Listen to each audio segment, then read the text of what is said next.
भारत के इतिहास में कुछ ऐसे महान व्यक्ति हुए हैं जिन्होंने समाज को नई दिशा दी। डॉक्टर भीमराव रामजी अंबेडकर उन्हीं में से एक थे, जिन्होंने अपने संघर्ष, शिक्षा और विचारों से भारत को एक न्यायपूर्ण और समानता वाला राष्ट्र बनाने की नींव रखी। डॉक्टर भीमराव अंबेडकर का जन्म 14 अप्रैल 1891 को मध्य प्रदेश के महू, अब डॉक्टर अंबेडकर नगर में हुआ था। वे एक दलित यानी महार जाति परिवार में जन्मे थे। उनका बचपन बहुत कठिन रहा। स्कूल में उन्हें अलग बैठाया जाता था, उन्हें पानी तक छूने नहीं दिया जाता था। समाज में हर जगह भेदभाव का सामना करना पड़ता था, लेकिन इन कठिनाइयों के बावजूद उन्होंने हार नहीं मानी। यही संघर्ष उनके जीवन का सबसे बड़ा टर्निंग पॉइंट बना। अंबेडकर जी बचपन से ही बहुत प्रतिभाशाली थे। उनकी पढ़ाई में कई लोगों ने मदद की। पिता रामजी सकपाल उन्होंने शिक्षा के लिए प्रेरित किया। महाराजा सयाजीराव गायकवाड़ बड़ौदा उन्होंने स्कॉलरशिप दी। शिक्षक महादेव अंबेडकर उन्होंने उनका नाम अंबेडकर रखा। उनका असली सरनेम सकपाल था, लेकिन उनके शिक्षक ने उनके गांव अंबावड़े के नाम पर अंबेडकर कर दिया। उन्होंने एल्फिंस्टन कॉलेज मुंबई से ग्रेजुएशन की और फिर महाराजा गायकवाड़ की स्कॉलरशिप से वे विदेश गए। यूएसए, कोलंबिया यूनिवर्सिटी, एमए और PhD, UK, London school of economics, DSc, UK, Gray's Inn bar at law. उस समय किसी दलित के लिए इतनी ऊंची शिक्षा पाना बहुत बड़ी उपलब्धि थी। भारत लौटने के बाद अंबेडकर जी ने समाज सुधार का कार्य शुरू किया। उनके मुख्य उद्देश्य थे छुआछूत समाप्त करना, समान अधिकार दिलाना, शिक्षा का प्रसार करना। उन्होंने पत्रिकाएं शुरू की जो एग्जाम की दृष्टि महत्वपूर्ण है। मूक नायक 1920, बहिष्कृत भारत 1927, जनता 1930, प्रबुद्ध भारत 1956।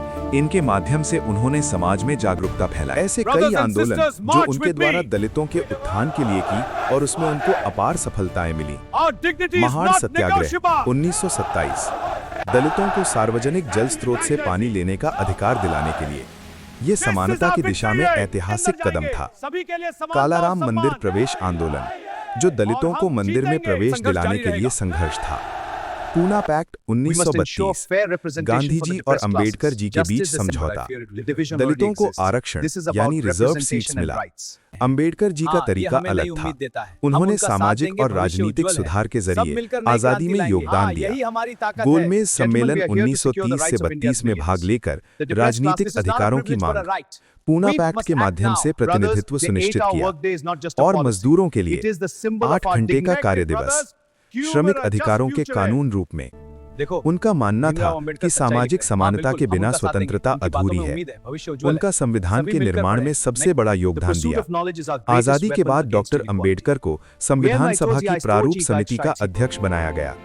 उन्हें भारतीय संविधान का जनक कहा जाता है और उनके ही योगदान से संविधान में समानता का अधिकार, मौलिक अधिकार, आर्टिकल 17, अस्पृश्यता का अंत और महिलाओं और कमजोर वर्गों के अधिकार को जोड़ा गया तथा उन्होंने भारत को एक लोकतांत्रिक और न्यायपूर्ण राष्ट्र बनाया।